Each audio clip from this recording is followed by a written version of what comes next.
elle tue une mouche la nuit à 2 heures du matin, mais sa sœur meurt le lendemain dans des mêmes circonstances. Histoire mystique. Avant tout, j'aimerais vous dire une chose, priez sans cesse. N'oubliez pas que nous sommes dans un monde là où il y a plusieurs mondes. Alors, j'aimerais vous dire une chose.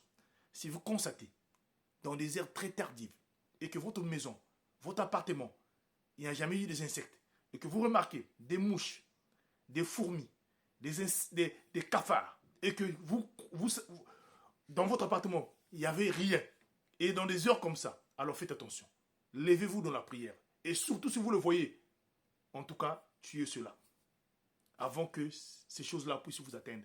Souvent, ce sont des agents qui viennent pour voir votre position afin que vous puissiez être atteint facilement. L'histoire se passe aux États-Unis. C'est l'histoire d'une jeune femme qui s'appelle Amara, d'origine du Nigeria. Amara a vécu cette histoire-là, ça l'a tellement, en tout cas, traumatisée. Depuis qu'elle est partie aux États-Unis, Amara traverse des moments très, très difficiles. Elle n'arrive pas à s'en sortir. Elle a tout fait qu'une femme pouvait faire, mais elle ne pouvait pas s'en sortir. Amara est arrivée même à vendre du piment aux États-Unis. Elle n'arrivait pas. Elle a quitté, elle a fait tous les boulots, rien. Déjà, Amara n'avait pas une situation vraiment administrative, en tout cas stable. Amara a tout fait, elle est partie, elle a tout fait, elle ne comprenait pas. Jusqu'à ce qu'un jour, Amara va rencontrer un jeune homme blanc, très très cool, qui avait déjà un enfant à cette époque-là.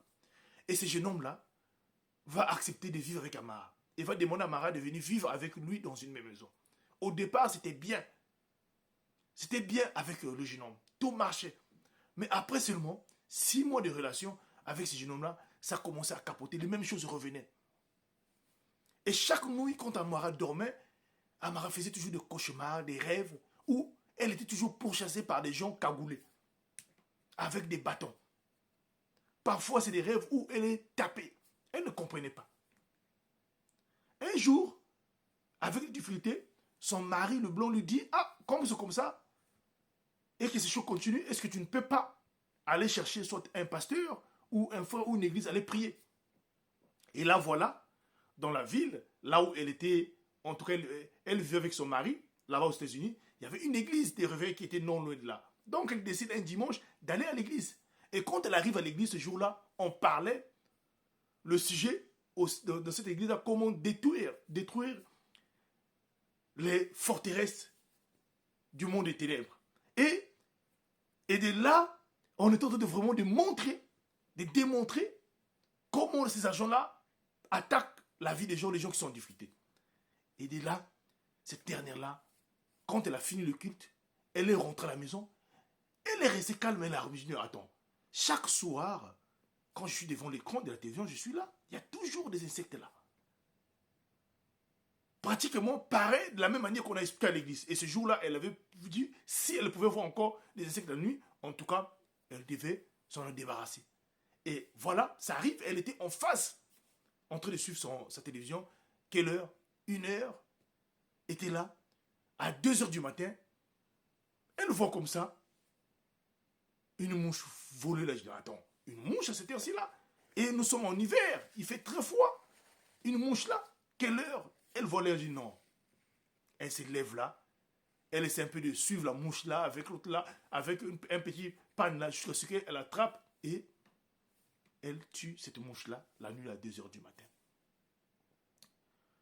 Voilà, elle dort dans son sommeil.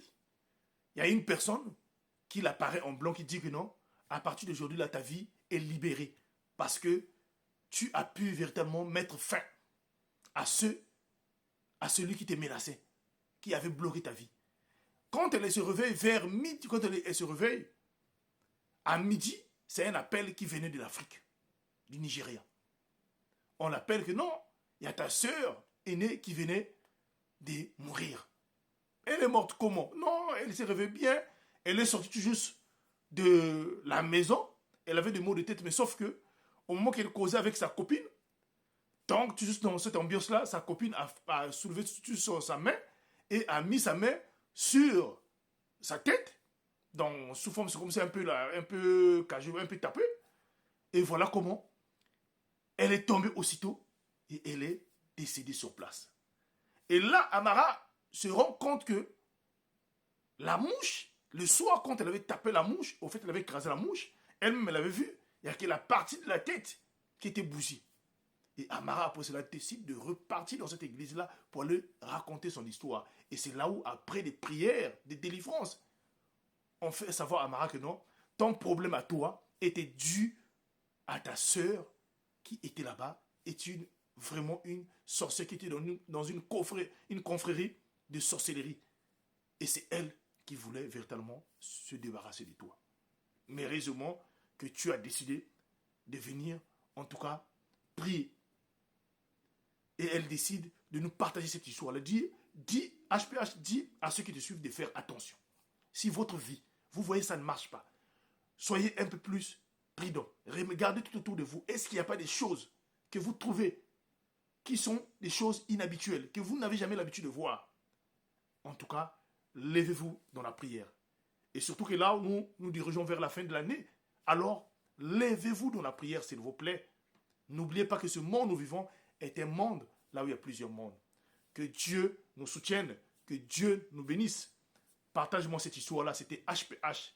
L'homme a plusieurs histoires. Si tu as une histoire à partager, écris-moi en privé et je vais t'écouter. Surtout, abonne-toi. Merci beaucoup.